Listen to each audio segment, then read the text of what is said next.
Hello everyone, welcome to वेदमा। आज के लेक्चर में हम देखने वाले हैं first year foundation course English, जो कि सभी के लिए कॉमन होता है। बीए, बीएससी, बीकॉम, बीएचएससी, BCA and BBA. Foundation course का एग्ज़ाम जो है वो मल्टीपल चॉइस क्वेश्चंस में होता है, इसलिए हम इसके इम्पॉर्टेंट मल्टीपल चॉइस क्वेश्चंस देखेंगे।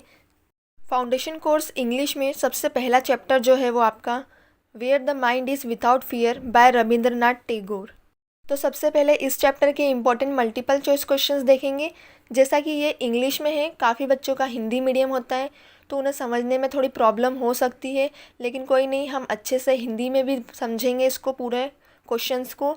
इसीलिए हम थोड़े थोड़े क्वेश्चंस लेंगे वीडियोज़ में, जिसमें ये पार्ट 1 है। पार्ट 2 में बाकी के बच्चों के क्वेश्चंस आएंगे इस चैप्टर के। मल्टीपल चॉइस क्वेश्चंस आपको तभी समझ में आएंगे जब आपने चैप्टर समझ रखा होगा। तो उसके लिए वीडियो अपलोडेड है मेरे चैनल पर, आपको लिंक डिस्क्रिप्शन में मिल जाएगा। सबसे पहले आप चैप्टर को समझिए। चलिए स्टार्ट करते हैं। क्वेश्चन नंबर 1 है, who is the poet of where the mind is without fear. यानी कि जो चैप्टर है where the mind is without fear के लेखक कौन है। ऑप्शंस: रविंद्रनाथ टैगोर, सुकांतो भट्टाचार्य, नारायण या राजा गोपालचारी। इसका करेक्ट आंसर है रविंद्रनाथ टैगोर। ये तो सभी को याद ही हो गया होगा ऑलमोस्ट। एग्ज़ाम में सिर्फ आपको चैप्टर से रिलेटेड क्वेश्चंस नहीं देखने को मिलेंगे, बल्कि आपको राइटर से रिलेटेड क्वेश्चंस ज़्यादा मिलेंगे, तो फोकस अब आपको दोनों चीज़ों पे करना है। Question number 2, where does the poem where the mind is without fear occurs. यानी कि ये जो पोयम है where the mind is without fear, ये कहाँ घटित हुई। तो इसके ऑप्शंस है English version of Gitanjali, Bengali version of Radha Krishna, English version of Swadesh, Bengali version of स्वाधीनता। तो इसका करेक्ट आंसर है ए, इंग्लिश वर्जन ऑफ गीतांजलि। इसमें ऑकर हुई थी, घटित हुई थी ये poem. Next question number 3, the expression knowledge is free indicates. इस क्वेश्चन का हिंदी मीनिंग है कि अभिव्यक्ति ज्ञान स्वतंत्र है। ये क्या इंगित करता है, यानी कि क्या एक्सप्रेस करता है कि नॉलेज जो है वो फ्री है। ऑप्शंस है फ्री फ्रॉम अर्ली आइडिया, मतलब कि प्रारंभिक विचारों से मुक्त। फ्री फ्रॉम साइंटिफिक आइडिया, यानी कि वैज्ञानिक विचार से मुक्त। फ्री फ्रॉम सुपरस्टिशन मीन्स अंधविश्वास से मुक्त। फ्री फ्रॉम करप्शन मीन्स भ्रष्टाचार से मुक्त। इसका करेक्ट आंसर है फ्री फ्रॉम सुपरस्टिशन, यानी कि अंधविश्वास से मुक्त। यही दर्शाता है कि knowledge is free. Question number 4, Into that heaven of freedom, my father led my country awake. The country referred to here is. Hindi में इसका मतलब है स्वतंत्रता के स्वर्ग में मेरे पिता ने मेरे देश को जागृत किया। जिस देश का उल्लेख यहाँ किया गया है वह है ऑप्शंस इंग्लैंड, अमेरिका, रशिया या इंडिया। इसका करेक्ट आंसर है इंडिया। यहाँ जिस कंट्री की बात हो रही है, जिस देश की बात हो रही है वो इंडिया है। Question number 5, the expression head is held high indicates. Hindi में मीनिंग है अभिव्यक्ति सिर ऊंचा रखा जाना इंगित करता है। ऑप्शंस फ्रीडम ऑफ माइंड, यानी कि मन की स्वतंत्रता। Freedom of self respect means स्वाभिमान की स्वतंत्रता। Freedom of mind and self respect, मन की स्वतंत्रता और स्वाभिमान, यहाँ पर ए और बी ऑप्शन दोनों को ज्वाइन कर दिया गया है। Last option freedom of enjoying political rights, यानी कि राजनीतिक अधिकारों का आनंद लेने की स्वतंत्रता। इसका करेक्ट आंसर है freedom of mind and self respect. मन की स्वतंत्रता और स्वाभिमान भी, दोनों। ठीक है, कंफ्यूज मत होना, क्योंकि आपको कंफ्यूज करने के लिए उसने अलग अलग भी दे दिया और साथ में भी दे दिया, ताकि आप कंफ्यूजन में आकर शुरुआत वालों को ही टिक कर दो। तो आपको पूरे ऑप्शंस रीड आउट करने हैं पहले। Question number 6, a nation is broken up into fragments by narrow. यानी कि एक राष्ट्र संकीर्णता से टुकड़ों में बंट जाता है बाय बाउंड्री वॉल्स, मतलब कि सीमाबंद दीवारें। डोमेस्टिक वॉल्स, यानी कि घरेलू दीवारें। प्राइवेट वॉल्स, यानी कि निजी दीवारें। एंड पब्लिक वॉल्स, यानी कि सार्वजनिक दीवारें। इसका करेक्ट आंसर है डोमेस्टिक वॉल्स, यानी कि घरेलू दीवारों के द्वारा नेशन ब्रोकअप होता है फ्रेगमेंट्स में। राष्ट्र टुकड़ों में बंटता है डोमेस्टिक वॉल्स के कारण, घरेलू दीवारों के कारण।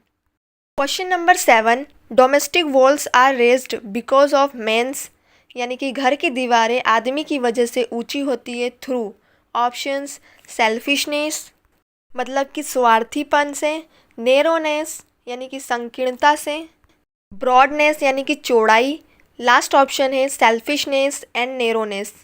तो इसका करेक्ट आंसर आ जाएगा सेल्फिशनेस एंड नेरोनेस। इन्हीं के कारण से डोमेस्टिक वॉल्स रेज्ड अप होती है। यहाँ पर भी दो अलग अलग ऑप्शंस दिए गए हैं और फिर उसको कंबाइन करके एक ऑप्शन बना दिया गया है।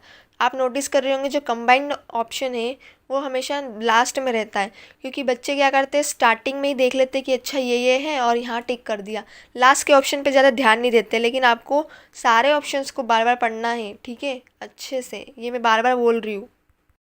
Question number 8, the narrow domestic walls, मतलब कि संकीर्ण घरेलू दीवारें। Options break a society into fragments, यानी कि एक समाज को टुकड़ों में तोड़ देती है। Break a nation into fragments, यानी कि राष्ट्र को टुकड़ों में बांट देती है। Break a world into fragments, यानी कि दुनिया को टुकड़ों में बांट देती है। Break a community into fragments, यानी कि समुदाय को तोड़ देती है।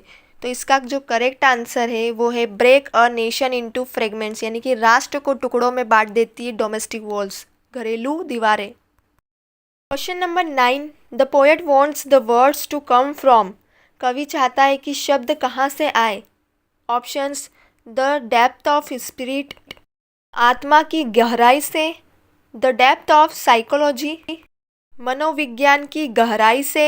The depth of inner heart, अंतर मन की गहराई से। द डेप्थ ऑफ ट्रूथ, सत्य की गहराई से। इसका करेक्ट आंसर है द डेप्थ ऑफ ट्रूथ, यानी कि सत्य की गहराई से वर्ड्स आने चाहिए, ये पोएट का मानना है। Question number 10, bye domestic walls the poet means, घरेलू दीवारों से कवि का क्या तात्पर्य है। Options sectarian approach of the people, यानी कि लोगों का सांप्रदायिक दृष्टिकोण। Utilitarian approach of the people, लोगों का उपयोगितावादी दृष्टिकोण। Selfish approach of the people, लोगों का स्वार्थी दृष्टिकोण। Socio economical approach of the people, लोगों का सामाजिक आर्थिक दृष्टिकोण। इसका करेक्ट आंसर है option number A sectarian approach of the people, यानी कि लोगों का सांप्रदायिक दृष्टिकोण। कवि का घरेलू दीवारों से यही मतलब था कि लोगों का सांप्रदायिक दृष्टिकोण। ये एक पोयम है, इसलिए इसमें इसी टाइप्स के क्वेश्चंस आपको ज़्यादातर देखने को मिलेंगे। Question number 11, tireless striving are two words that tell us that, यानी कि अथक प्रयास, ये दो शब्द है जो हमें बताते हैं कि options the search for perfection always continues, पूर्णता की खोज सदैव जारी रहती है। The search for perfection never continues, पूर्णता की खोज कभी जारी नहीं रहती। The search for perfection never ceases, पूर्णता की खोज कभी समाप्त नहीं होती। The search for perfection is a continuous, यानी कि पूर्णता की खोज सतत है, चलती ही रहती है। इसका करेक्ट आंसर है option number C the search for perfection never ceases, यानी कि पूर्णता की खोज कभी बंद नहीं होती। Question number 12, in this poem reason is compare to a, यानी कि इस कविता में कारण यानी रीज़न की तुलना किससे की गई है। Mountain, shower, lake, river. इसका करेक्ट आंसर है रिवर से, यानी क्लियर स्ट्रीम से, रिवर नदी से रीज़न का कंपेयर किया गया है। Question number 13, the dead habit is compare to, dead habits को किससे कंपेयर किया गया है। डेड हैबिट्स का मतलब होता है मृत आदतें। ऑप्शन है oasis, sand, desert, mountain stream. ये सारे आपके जाने पहचाने से नाम है। इसका जो करेक्ट आंसर है वो है डेजर्ट, यानी कि रेगिस्तान। यहाँ पे डेजर्ट वो खाने वाली डेजर्ट की बात नहीं हो रही है, कंफ्यूज ना होए, क्योंकि दोनों स्पेलिंग्स में थोड़ा सा डिफरेंस रहता है बस। Question number 14, the clear stream of reason losses it's way into, मतलब कि तर्क की धारा अपना रास्ता खो देती है। Options the sand of ancient habits, प्राचीन आदतों की रेत में। The sand of dead habits, यानी कि मृत आदतों में। द सैंड ऑफ डेजर्ट, यहाँ पर स्पेलिंग मिस्टेक है डेजर्ट में, ये यहाँ पर रेगिस्तान वाला डेजर्ट आना चाहिए लेकिन यहाँ पर डबल एस हो गया है, तो ये रेगिस्तान की रेत की बात हो रही है, ठीक है। यानी कि द सैंड ऑफ डेजर्ट यानी कि रेगिस्तान की रेत, द सैंड ऑफ रिवर यानी कि नदी में। इसका जो करेक्ट आंसर है वो है the sand of dead habits यानी कि मृत आदतों में। The sand of dead habits में क्लियर स्ट्रीम्स अपना वे लॉस कर देती है यानी कि जो साफ धाराएं है वो अपना रास्ता भटक जाती है। Last question number 15, dead habits in Tagore's poem means, यानी कि टैगोर की कविता में मृत आदतों का अर्थ है चेंजिंग हैबिट्स यानी कि जो बदलती हैबिट्स है आदतें हैं, अनचेंजिंग हैबिट्स यानी कि जो नहीं बदलती है आदतें, गुड हैबिट्स यानी कि अच्छी आदतें, बैड हैबिट्स यानी कि बुरी आदतें।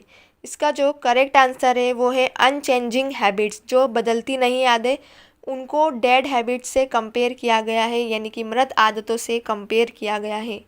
आई होप आपको सारे क्वेश्चन समझ में आए होंगे। अगर आपको कोई भी डाउट हो तो आप कमेंट करिएगा। बाकी के बचे हुए क्वेश्चंस नेक्स्ट पार्ट में आएंगे। मिलते हैं नेक्स्ट वीडियो में। Thanks for watching, like share and subscribe.